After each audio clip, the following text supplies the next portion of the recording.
तुमने हमारे गांव के लोगों को क्यों कैद कर रखा है? इन सब को आजाद कर दो। अब सिर्फ एक आदमी की तलाश है। एक सींग वाले राक्षस ने पकड़ ही लिया होगा। कल चांद पूरा होगा और मैं इन इंसानों की सारी ताकत इकट्ठी करके दुनिया का ताकतवर तरीन जादूगर बन जाऊंगा।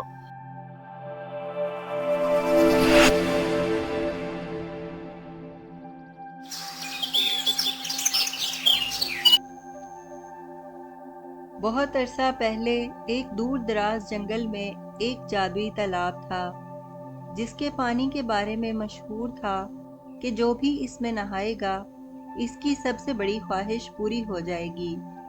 लेकिन तालाब तक पहुंचना आसान न था, क्योंकि इसकी हिफाजत एक खौफनाक सींग वाले राक्षस के जिम्मा थी। बहुत गर्मी है। सफर कर कर के थक गया हूँ। इस तालाब में नहा लेता हूँ। थोड़ा आराम मिल जाएगा।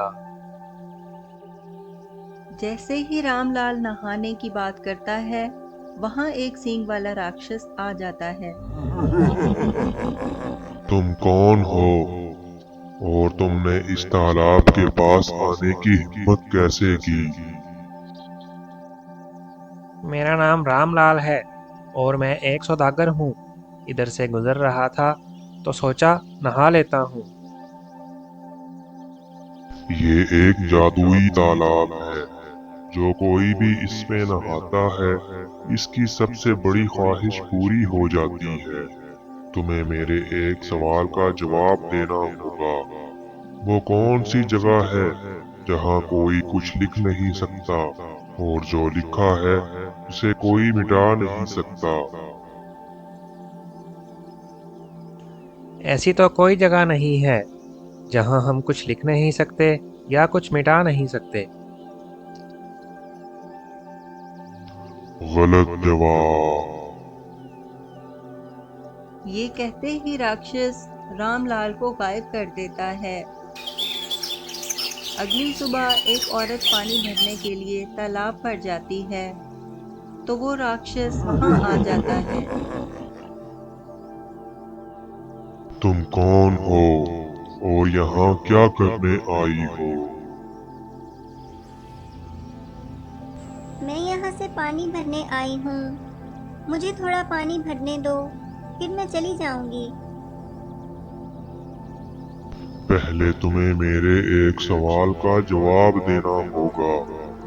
तो बताओ, वो कौन सी जगह है जहाँ कोई कुछ लिख नहीं सकता और जो लिखा है उसे कोई मिटा नहीं सकता? पानी के ऊपर हम नहीं लिख सकते, लेकिन इस पर तो कुछ लिखा ही नहीं हुआ जो मिटा सकें। गलत जवाब। इतना कहकर राक्षस इस औरत को भी गायब कर देता है। ये बात राजमहल तक पहुंच जाती है। महाराज, महाराज, हमारे गांव के लोग गायब हो रहे हैं। जो कोई भी इस तालाब के पास जाता है, वो राक्षस एक अजीब सवाल पूछता है। इसका कोई भी जवाब नहीं दे पाता और वो राक्षस इस आदमी को अपने जादू से गायब कर लेता है और अपने पास कैद कर लेता है। ये तो बहुत परेशानी की बात है। हमें जल्दी ही कुछ करना पड़ेगा। मंत्री जी, आप गांव में ऐलान करवा दें। जो कोई भी इस राक्षस से हमारी जान छुड़वाएगा, हम इसे 10 लाख सोने के सिक्के इनाम में देंगे। जब अगली सुबह होती है, तो पूरे गांव में ये ऐलान हो जाता है। सुनो सुनो सुनो, जो कोई भी एक सींग वाले राक्षस को हराएगा और गांव वालों को आज़ादी दिलवाएगा, महाराज की तरफ से उसे 10 लाख सोने के सिक्के इनाम में दिए जाएंगे। सुनो सुनो सुनो।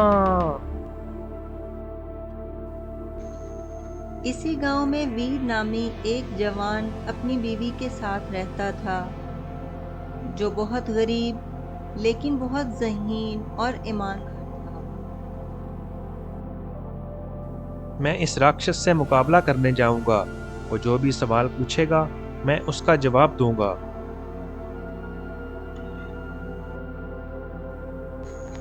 आप ऐसा ना करें।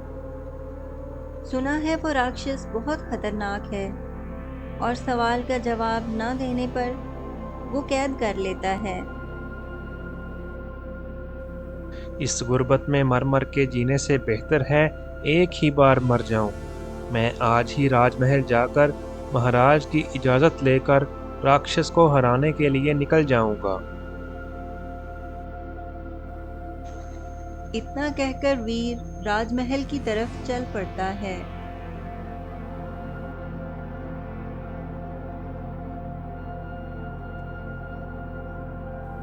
महाराज, मेरा नाम वीर है। गांव के सेठ के पास काम करता हूँ।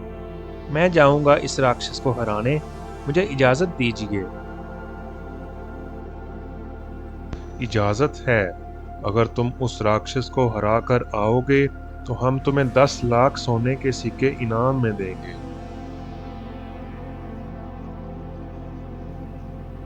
वीर इस जादुई तालाब की तरफ चल पड़ता है। जैसे ही वीर तालाब पर पहुंचता है तो एक सींग वाला राक्षस वहां आ जाता है। एक सींग वाले राक्षस, तुम क्यों लोगों से मुश्किल सवाल पूछते हो और इनको कैद कर लेते हो? सामने आओ, मैं दूंगा तुम्हारे सवाल का जवाब।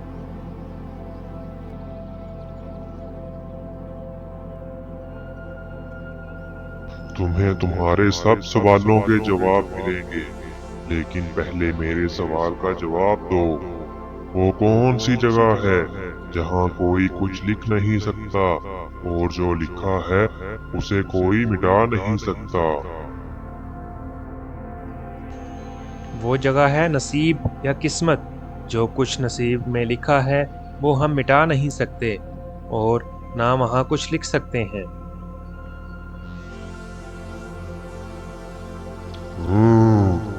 बहुत ज़हीन लगते हो। आज तक मेरे सवाल का जवाब कोई भी नहीं दे पाया। बताओ तुम्हारी क्या ख्वाहिश है? तुमने हमारे गांव के लोगों को क्यों कैद कर रखा है? इन सब को आज़ाद कर दो।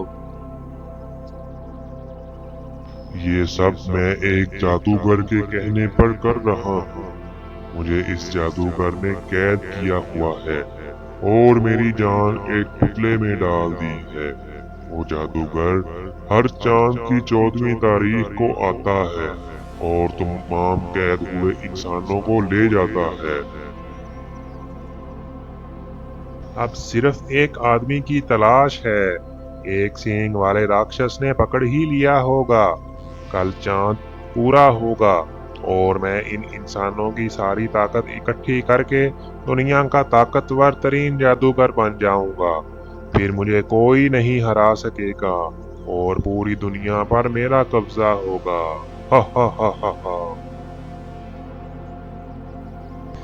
अगर तुम मुझे इस जादूगर का पता बता दो तो मैं तुम्हारी मदद कर सकता हूँ और तुमको आज़ाद करवा सकता हूँ, लेकिन मेरे गांव के सभी लोगों को कुछ नहीं होना चाहिए। तुम्हारे गांव के लोग अभी जिंदा हैं। वो जादूगर सिर्फ इसी सूरत में अपना चिल्ला पूरा कर सकता है जब इसके पास 100 इंसान होंगे और अभी तक एक इंसान कम है। यहाँ से काफी दूर एक अंधेरी गुफा है। वो जादूगर इसी गुफा के अंदर रहता है, लेकिन वो बहुत खतरनाक है और इसे हराना बहुत मुश्किल है। लेकिन कोई तो तरीका होगा जिससे उस जादूगर को हराया जा सके। उस जादूगर की जान मोम की गुड़िया में है। अगर तुम किसी तरह इस मोम की गुड़िया को आग में फेंक दोगे तो वो मर जाएगा और सब इंसान आजाद हो जाएंगे। वीर इस राक्षस की बात सुनकर इस अंधेरी गुफा की तरफ चल पड़ता है।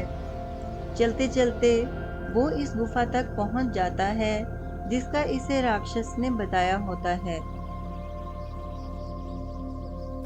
आग जलाने के लिए लकड़ियां ले आता हूँ। मुझे बहुत सारी आग के लिए बहुत सारी लकड़ियों की जरूरत पड़ेगी।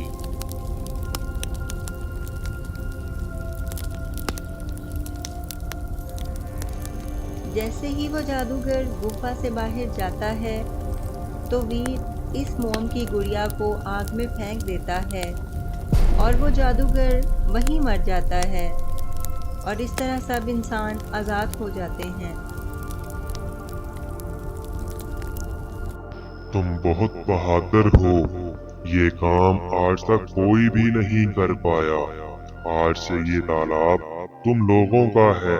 मैं यहाँ कभी नहीं आऊंगा। इतना कहकर वो राक्षस वहां से चला जाता है। अगली सुबह महाराज अपने वादे के मुताबिक वीर को 1 लाख सोने के सिक्के इनाम में दे देता है। वीडियो अच्छी लगे तो लाइक और शेयर करें और मोरल मस्ती टोन्स को सब्सक्राइब करें। शुक्रिया।